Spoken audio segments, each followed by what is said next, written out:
Hey everyone, it's Michael. Today I'm going to be talking about Goosebumps HorrorLand number 18, Slappy New Year.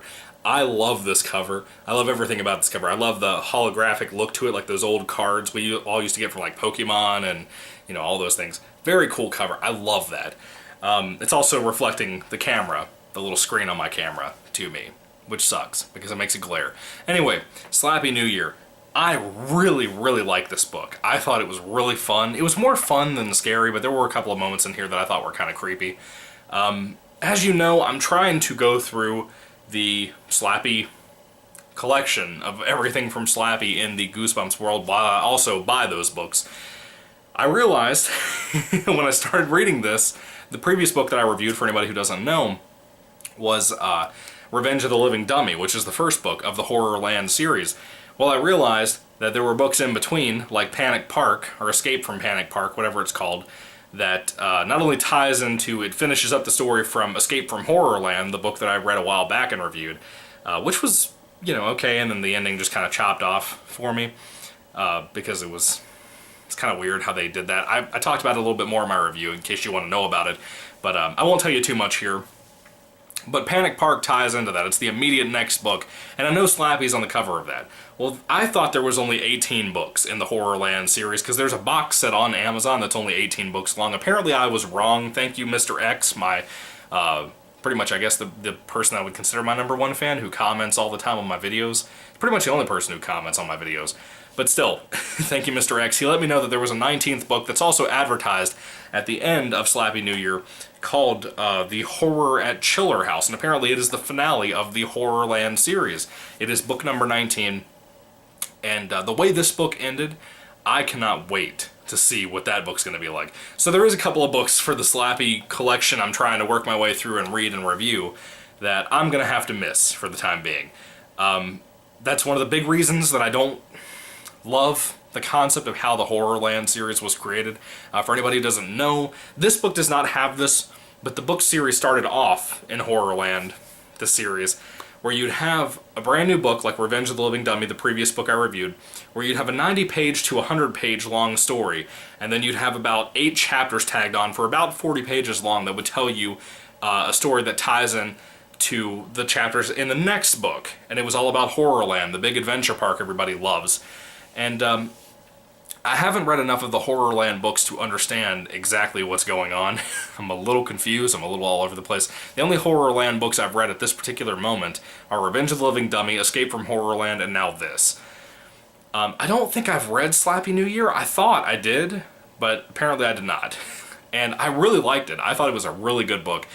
I think that you can personally stand alone and not have to read the rest of the HorrorLand series if you just want to read this one. If this happens to be the only one your library has, or if this happens to be the only one that you own at your house and you don't have more, or you have some coming on the way, I'd recommend just jumping in and reading this by itself. It's good. It reads so well like a Night of the Living Dummy type book from the old classic series back in the day.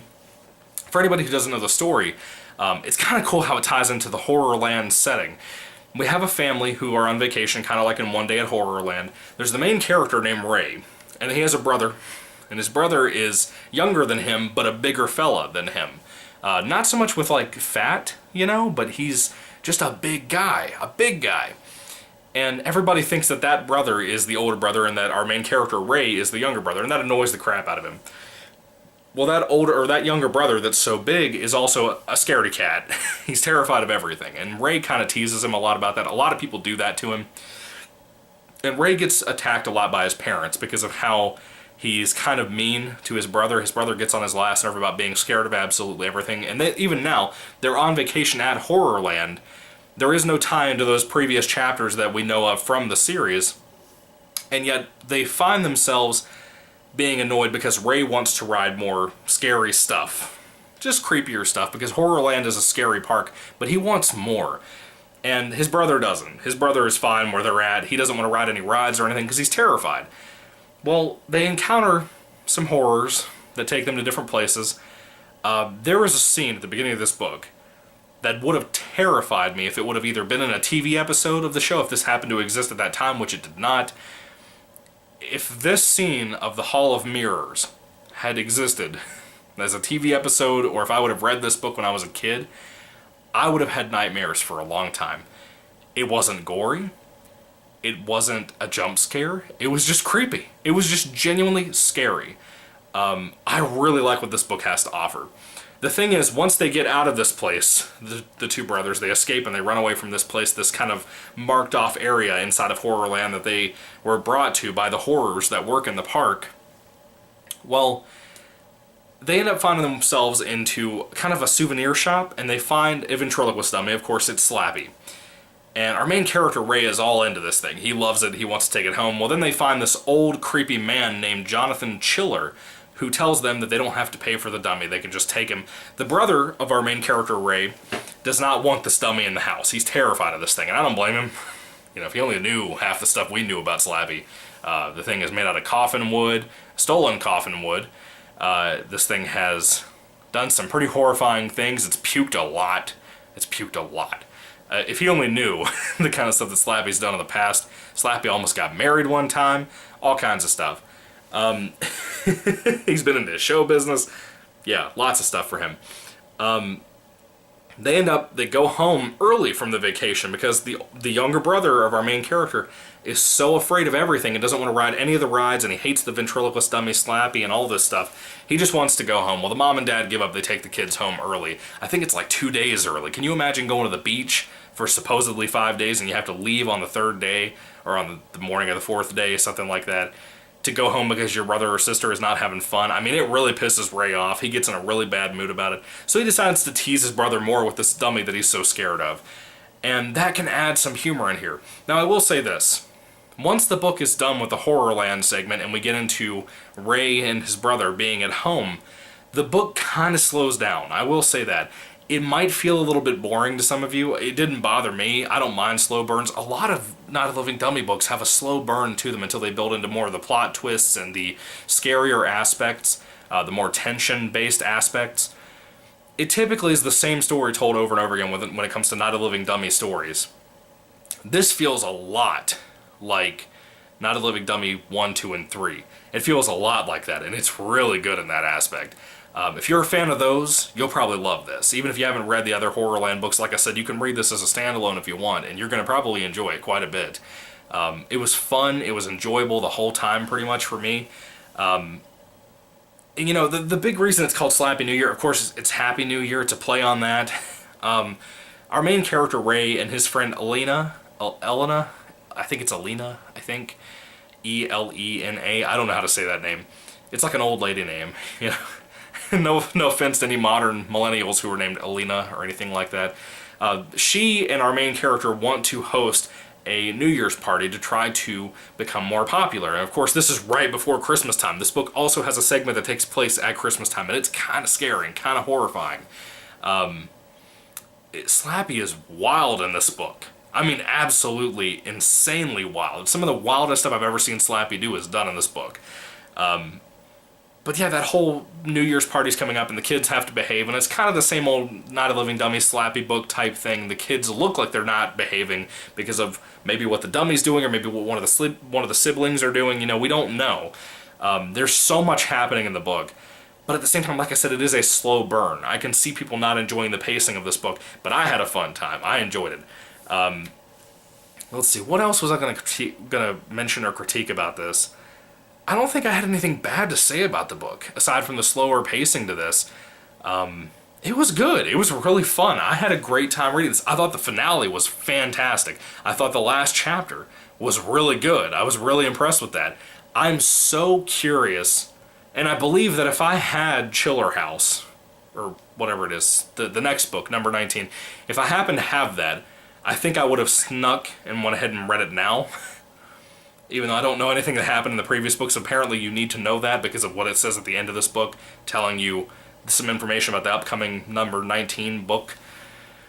I probably would have went ahead and snuck and started reading it, but I don't own it, so it kind of helped me out. What I plan on doing with Horrorland, since you kind of need to read them in order, I have book number 2 of the Horrorland series, Creep from the Deep.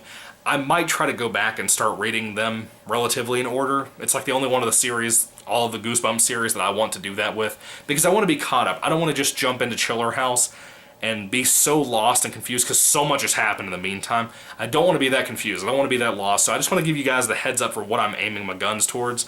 because I feel like that's the best way to process the series, but it does get annoying because you have to find like 18 books.